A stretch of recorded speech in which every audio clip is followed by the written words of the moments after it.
Well, hello and welcome back to the channel. And today I'm absolutely thrilled to welcome David Norris from Holiday Extras. Now, a little bit of background. I attended the AI Summit in London at Tobacco Docks in June of last year, and many great presentations, but it was David and his colleague David who presented about their story.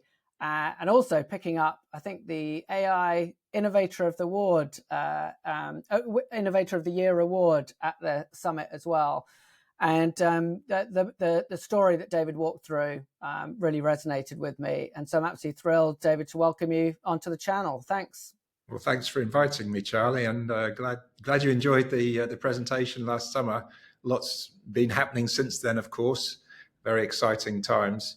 And we were delighted to pick up that award. I think it's slightly embarrassing they put my name on it because it was really the team as a whole that earned it.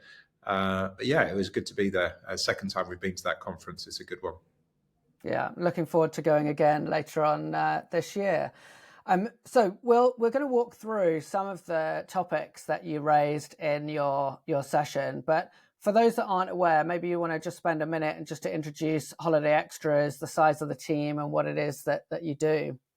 Yeah, so Holiday Extras is our business. We're based in Kent. We've also got offices in Amsterdam and in Munich and around the UK as well.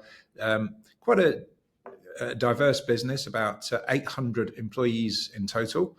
And our business is all about helping people get ready for their holiday. So we count down to your holiday and we sell airport parking, travel insurance, airport lounges, that kind of thing. So Holiday Extras, the clue is in the name, I guess. Primarily an online business and have been trading for over 40 years. I've been with the company for just over 8 years. I'm the Chief Growth Officer. And I think in your journey into Holiday Extras, you came in as the Chief Operating Officer, so had a lot of background around what was going on across the organization as you come into this role. And let's go back to the start of that AI journey. So from what I understand, the company was founded by the founder, and now it's the founder's son who's the CEO. Where did the sort of initiation for talking about AI and embedding AI across the organization come from? So I think with many companies, there was a moment of realization when ChatGPT hit the headlines a couple of years ago, and everyone got quite excited about it. But we've always been curious about technology and have always tried to stay ahead of technological trends. It's in our culture. That comes largely from our CEO, Matthew, in his personal interest in technology. He's very much a product technology CEO. And we very early on started thinking through the implications of what this might mean in terms of an opportunity. And we were of the view quite early on that this is a watershed moment. In the same way, perhaps 20 plus years ago, businesses were realizing that online trading was a new phenomenon that they would have to embrace and adapt to. And indeed, Holiday Extras used to be the case. We used to take all of our bookings by the telephone. And then our very first web booking was in 2001. And now we're 98, 99% online bookings. And we very much see the AI revolution as being just that. It is a whole paradigm shift in terms of how people can interact with computers. It's a whole different way of building product, a whole different way of thinking about marketing, a whole different way about thinking about how we work. And very early on, we realized that that was going to be the case. And nothing we've seen so far kind of contradicts that belief. And so, given that's what we now believe, we are orientating our future in that direction. Yeah, fantastic. And as we're going to walk through now, one of the reasons why your session really resonated with me was that it was focused on that people change journey that a company needs to go through. It was a theme that came out through the whole of the summit, was that this is not a technology project, this is a change project. And so we'll go through some of those points that you walked through. So the first one was what you eloquently called the dinosaur problem. So can you explain the dinosaur problem to us and how you approached it? Well, just thinking back to my early days of working in an office in the late 90s, I remember one of the directors asked his secretary to print off his emails so that he could reply to them. And he would write on the email paper and then he would fax the reply. And to me, that was a dinosaur. That is somebody that was not going to adapt to the new world. And it was at that time, it was often the older members of our team that this is a different company, but it was older members of the team that were stuck in their ways, as it were. And so a dinosaur is just a shorthand for someone that is stuck in their ways and isn't adapting and embracing new ways of doing things. And with AI, I think it does require a mental shift in thinking about how you work, because almost everything you do every day on your keyboard, you could think about it differently. Like, how would it work if I did this using AI? From the simplest things like improving an edit of a document to more complex tasks. And we didn't want our leadership team to be dinosaurs. So a really key part of going on that first journey was starting with the leadership team. And, like many companies, we have a leadership team meeting once a week. And in that meeting, we made AI as part of the agenda every single week. So in that, we would give demos of technology. We would explain what's going on. We would show what's possible. We would also share news, when there was new products launched or new announcements made. And we encouraged our leaders to get hands-on. And we actually used that part of that meeting to run workshops. And I remember one last summer where, we built an environment where you could use the OpenAI playground, you could go and create an assistant, and you could publish it to a web page. And we did that as a little workshop. It took 20 minutes, and many people in that room were then able to publish their own little assistant that they just built. And that was a way of trying to break down the dinosaur problem, because if our leaders aren't embracing the technology, the rest of the team won't. Or it'll be more difficult for the rest of the team to make change happen. So, very much right in the middle of that leadership team meeting was trying to address the dinosaur problem. Stop there being any dinosaurs in the first place. Yeah, exactly. Just getting those, ideas going, setting those light bulb moments off, and so within that leadership team, you sit as that exec sponsor. In other organizations, they're looking at chief AI officers, or maybe it's a CIO or CTO that takes that role. What's been your perspective about being the chief growth officer leading that versus other companies that are taking this CAIO role?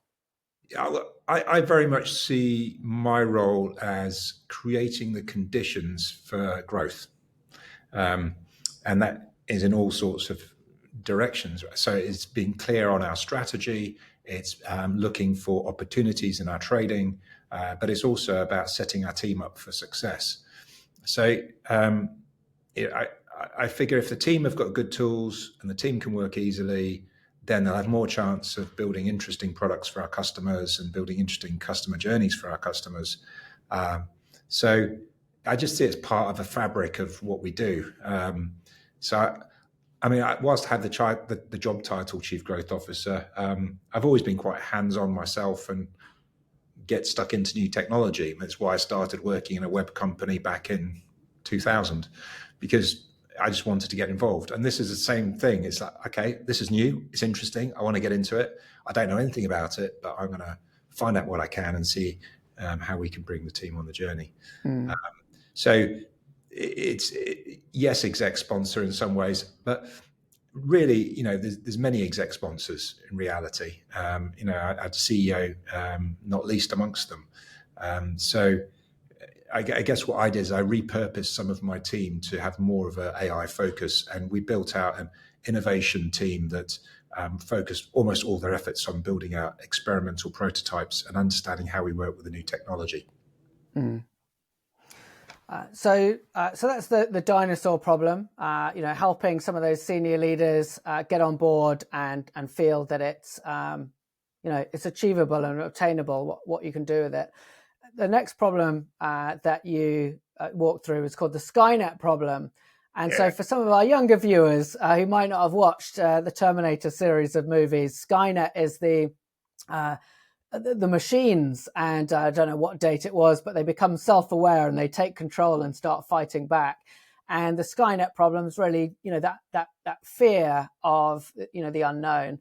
So maybe just walk us through like how you see that challenge and how you addressed it.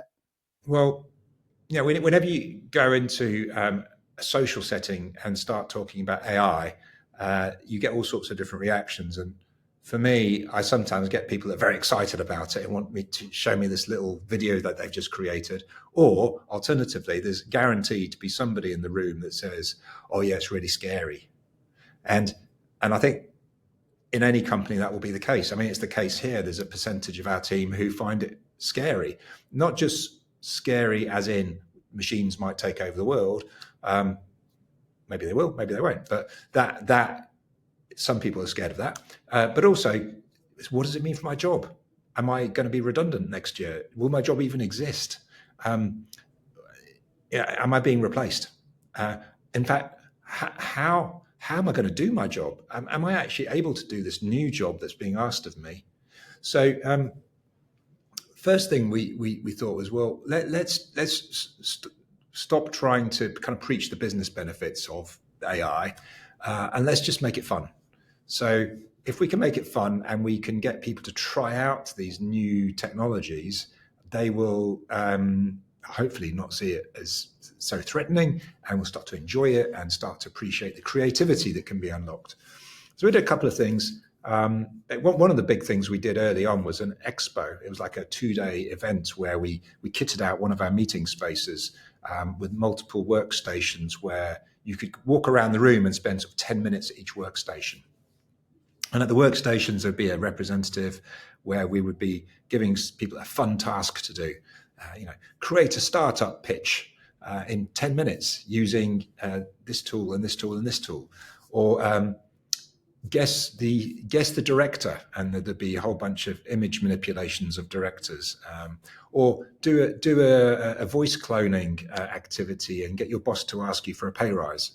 And so there's fun stuff. And we've done it twice now. And the second time we also started doing virtual reality headsets, and some of these tools people hadn't previously had hands-on keys, and it was just a fun way, like making jokes, telling stories, just not business use cases, just fun use cases. And after that, we saw a real groundswell of interest. It was also a chance for our early adopters to stand up and kind of represent. So that group there was about 20 people. We called our AI amplifiers. They would organize that session. It was just great fun. And we only thought about like getting into the how do we make it work for people's jobs until we kind of broken down that early reticence of, I don't know what it is. Well, the best way to counter fear is with fun. So that's what we did. Yeah. Whether you're scared of flying, scared of snakes, you've got to get close to it and, demystify that fear. So I love that idea of, making it fun, playing around with it. And then I can also imagine so many people's view of what AI is as a chat input box. You ask a question, and just to get an idea of that multimodal, video, audio, images, just spark some imagination there. Exactly right. So we've gone through two problems: the dinosaur problem, the Skynet problem. The third problem that you talked about was about the safe play problem. And as we're recording this, 2 weeks ago, DeepSeek was all over the news. There's other Chinese models. There's new models that are coming out on a daily basis. And for so many companies that I speak to, they're not using corporate accounts of ChatGPT or Claude. People are using their free or personal accounts. And so how do we give people a place to test and to experiment in a positive but safe environment is so important. So how did you approach that? Well, I think some of the big tech providers are now catching up very quickly. but a year ago, it wasn't possible to. Was it a year ago? No, a year and a half ago when we were starting this, it wasn't possible to buy a Google Gemini or Open AI ChatGPT Enterprise account. So the problem was, how do we let people use these tools? But we don't want them to be putting in our proprietary customer information, data protection considerations, or our IP. So what we did was we hacked a solution where we used the OpenAI playground to create a safe area where we built our own chatbot, essentially. So it wasn't learning from the chats, and we provide an interface for people to use a version of ChatGPT, if you like, which was on the screen on our internal intranet. But so I think it's largely solved now by enterprise customers. But we've taken the view of we're buying licenses for everybody to have what they need. And we initially allowed people just to load up their credit cards. And we said, like, we'd rather you pay for it and put it on an enterprise account than be using it anyway off the side of your desk and we're not having any view on it. In fact, I read in the BBC News a couple of weeks ago, there was a study that suggests that about 50% of knowledge workers are now using shadow AI, which is where people are going to work and using their personal devices to do tasks to help them, whether it's coding or documents or ideation. But it's not safe, really, and it's from the company's perspective. And those companies are generally resistant to buying in AI solutions for their team, which doesn't make sense to me. So we've put all in, and we said, look, for the first year, it doesn't really matter what it costs, really. What matters is that we get people using it. And then down the line, we'll figure out how we optimize costs, which is where we're at now. We have corporate accounts for some of our key tools.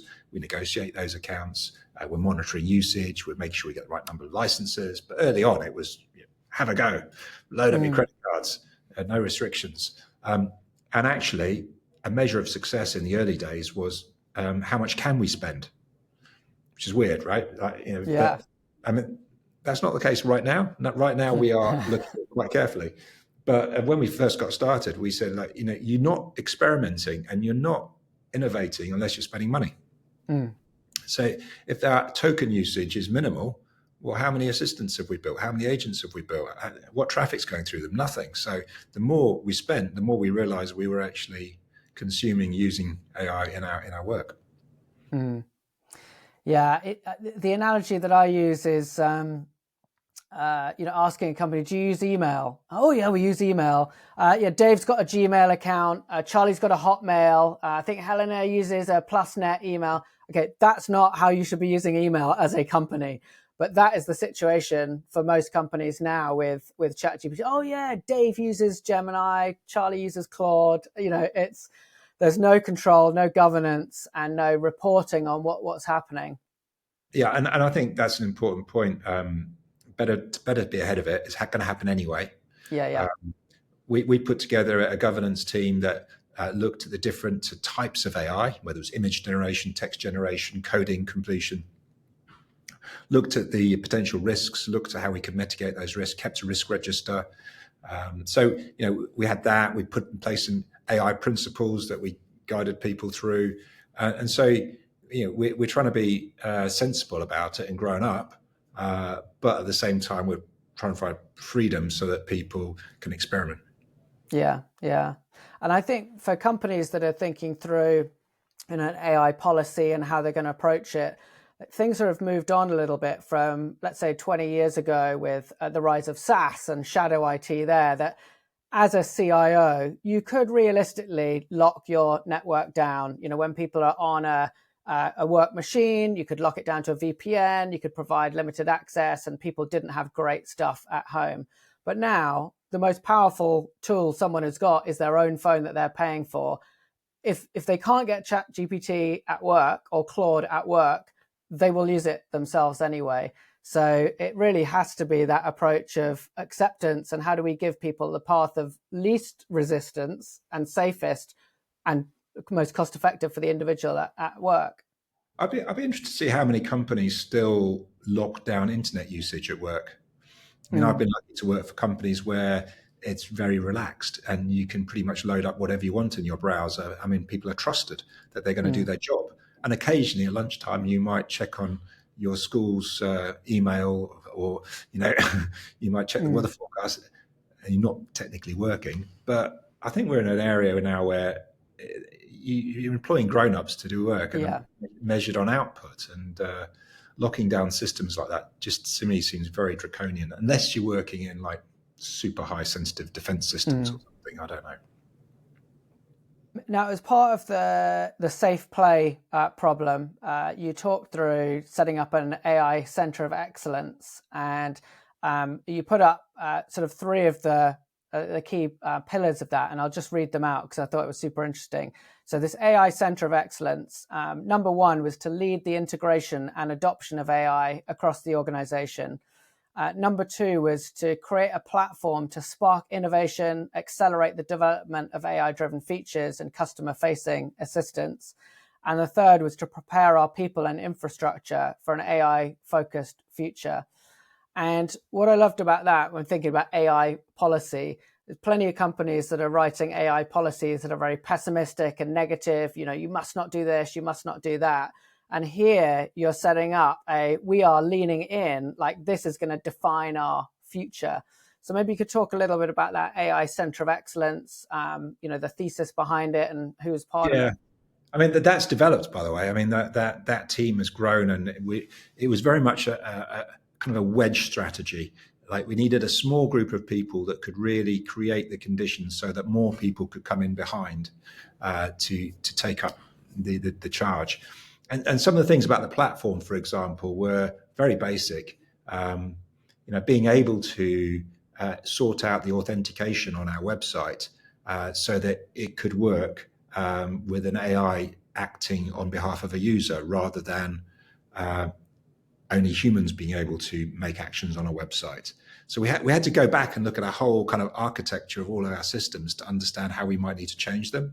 Things like making sure that we documented all of our APIs so that AIs could understand what was in them and how they could be used. And thankfully, AIs are quite good at documenting APIs as well. So that was good. I think a lot of companies have got a choice at the moment. They can, again, like the beginning of the internet, back then you would either figure out how to do it and do it yourself. And big online companies like Ocado or Amazon, etc., they would build their own proprietary kind of knowledge on how to develop on the internet. And then other companies would go hire a webmaster and have someone else build their website. We're very much we're going to build our own technology because we believe it's the future. And as part of that platform, we're saying, okay, so what do we need to be able to publish our own assistants?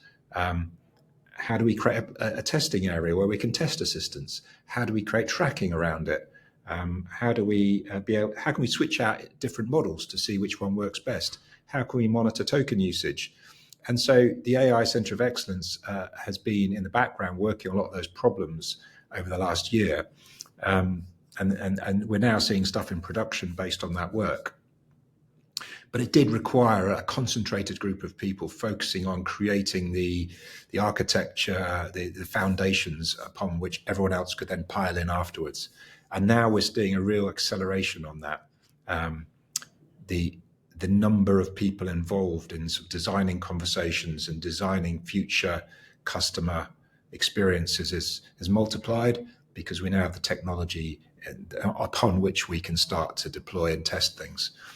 I think we started off without a center of excellence. We realized we needed one, which was, a real kind of dedicated team. But initially it was about 10 people who were kind of, right, you're not doing your job anymore.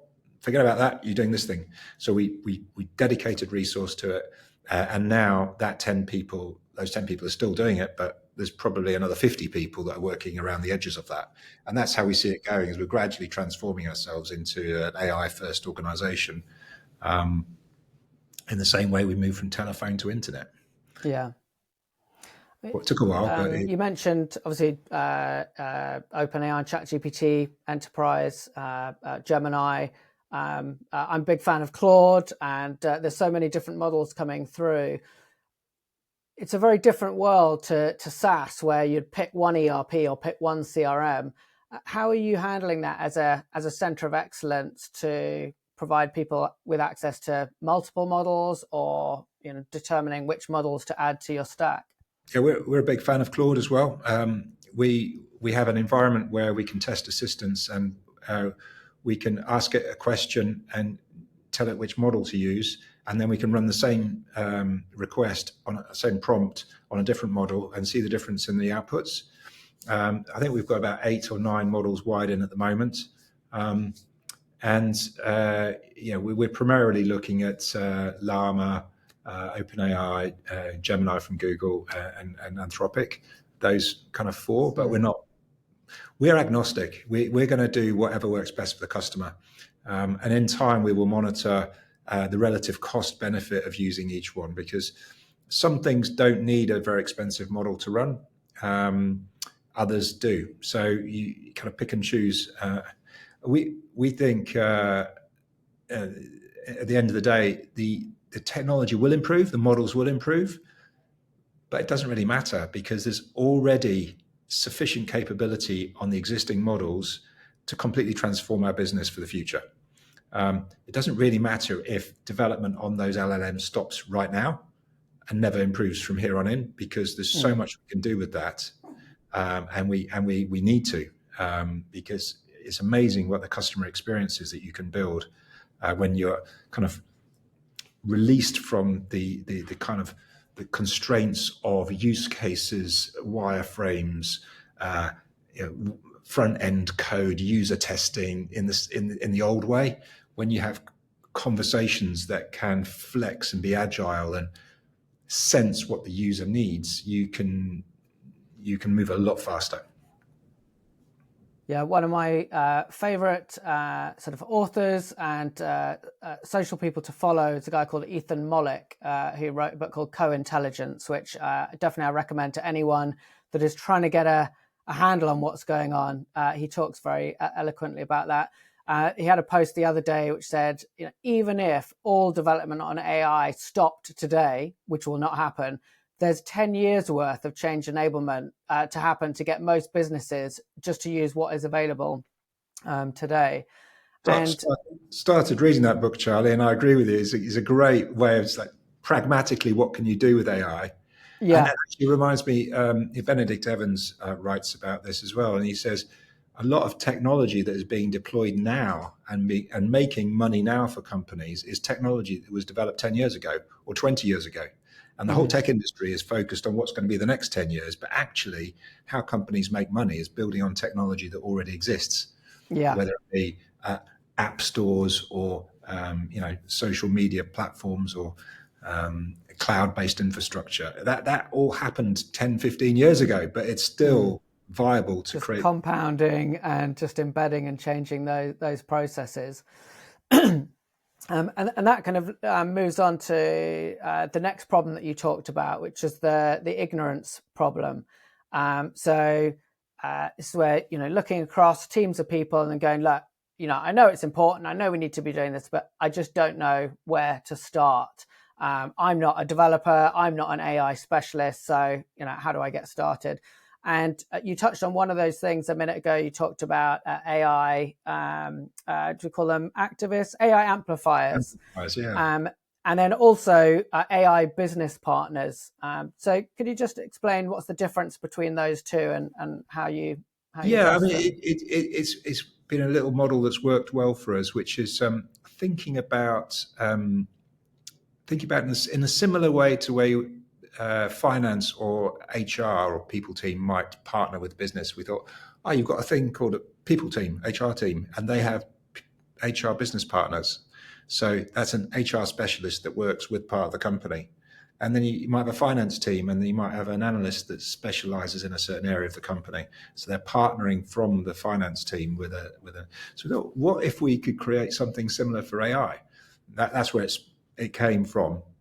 So we had a core of about 7 or 8 people that kind of were up to speed and knew what was possible. And we said, okay, we'll make those the business partners. So they're the people that will actively go out to teams, understand what use cases there are, and start advising teams on what might be possible. And so you'd have 8 business partners. They might have 3 or 4 teams around the business. I mean, we had about 40 teams in our business, and each of them was allocated an AI business partner. We also were looking for early adopters in those teams who were also domain knowledge specialists of what the problems were in those teams that we could address, processes or opportunities. And so the amplifiers were kind of the champions of AI in their team. And we formalized it in that we had a kickoff meeting with partnerships. And the idea is that the AI amplifiers work on specific projects with their business partner, but then the business partners all talk with each other on a regular basis to share what's going on around the company. And to get us started, I think that worked quite well. What we're finding now is we're wanting to kind of go even faster and take it beyond the early adopters. So we've been running some prompt training sessions for everybody in the company. We've got 4 levels that we do. The first level, I think about 70% of the people have now done it. We're well into level 2. We're building out level 3. And we're also booking in like 2-day immersive workshops where we're going to be taking people through a much more detailed training program. So I think we want to get past the point where we need to have AI business partners and AI amplifiers. We want everyone to be an AI amplifier. So, but it's a useful model to get started because most companies there'll be 10-20% of people are the early adopters, and it's just mobilizing those early adopters in an organized fashion. Yeah. I love it because you've got people that have an understanding of the technology, and you could easily have a team in IT or who are AI specialists, but it's only by like reaching out across the divide and getting into the legal team or into the finance team, and then seeing in their weekly meetings, their monthly meetings, this is how you're trying to do your month-end process. This is how you're trying to prepare for your audit, whatever it might be. Okay, I now know enough about your business process that I can now bring a bit of my AI knowledge to help you. Yeah, exactly that.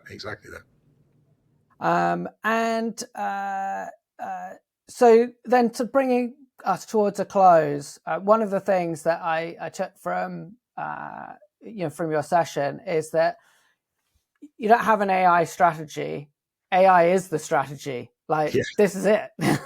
Like, we're going to transform what this business is like. And so any kind of lessons learned as you've come on that journey about how you bring that to being right at the core of what it means to be holiday extras? That does bring us up to date, because we in the last 2 or 3 months have rewritten our strategic narrative and our high-level goals that we're focused on, and we're in the middle of a communication plan to roll that out across the company, because we figured if we can align everyone in the same direction, it's got to help. And one of those key goals was what we call all in on AI, which is what it says really.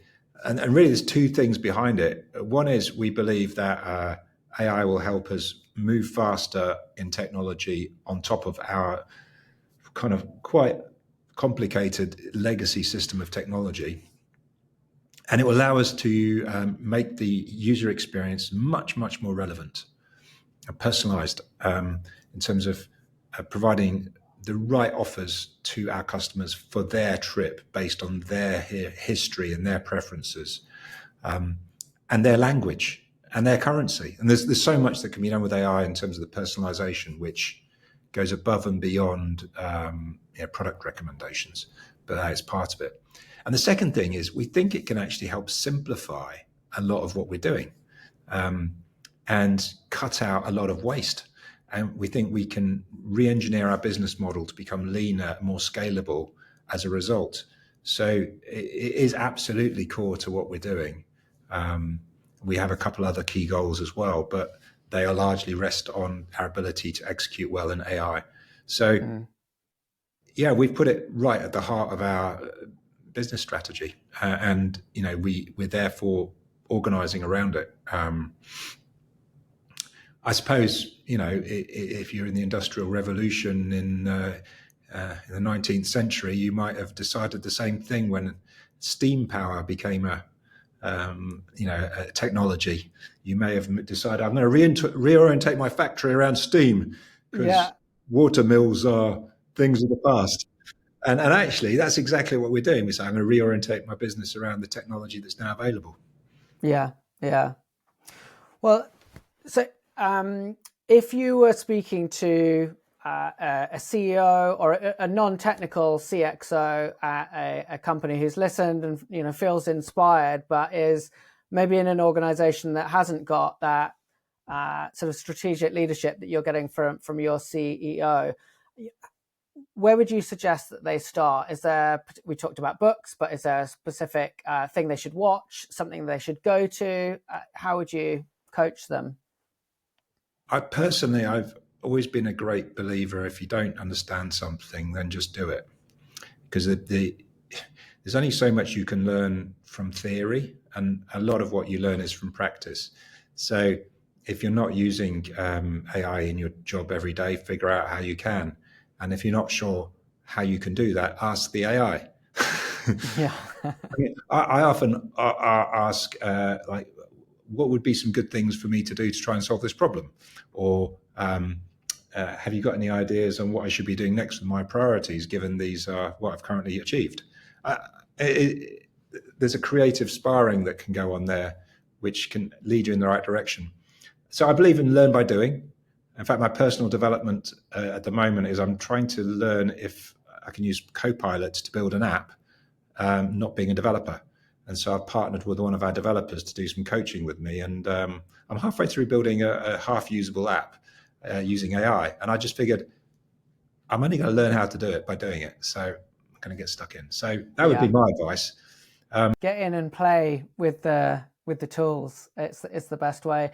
And for me personally, I went on this journey of, when starting with ChatGPT or Claude, of only going there when I didn't know the answer. But if it was something that I would do this task over and over again, I would go, well, I don't need to go and ask it for that. But actually, this came from reading Co-Intelligence by Ethan Mollick. One of his rules is invite AI to the party every time.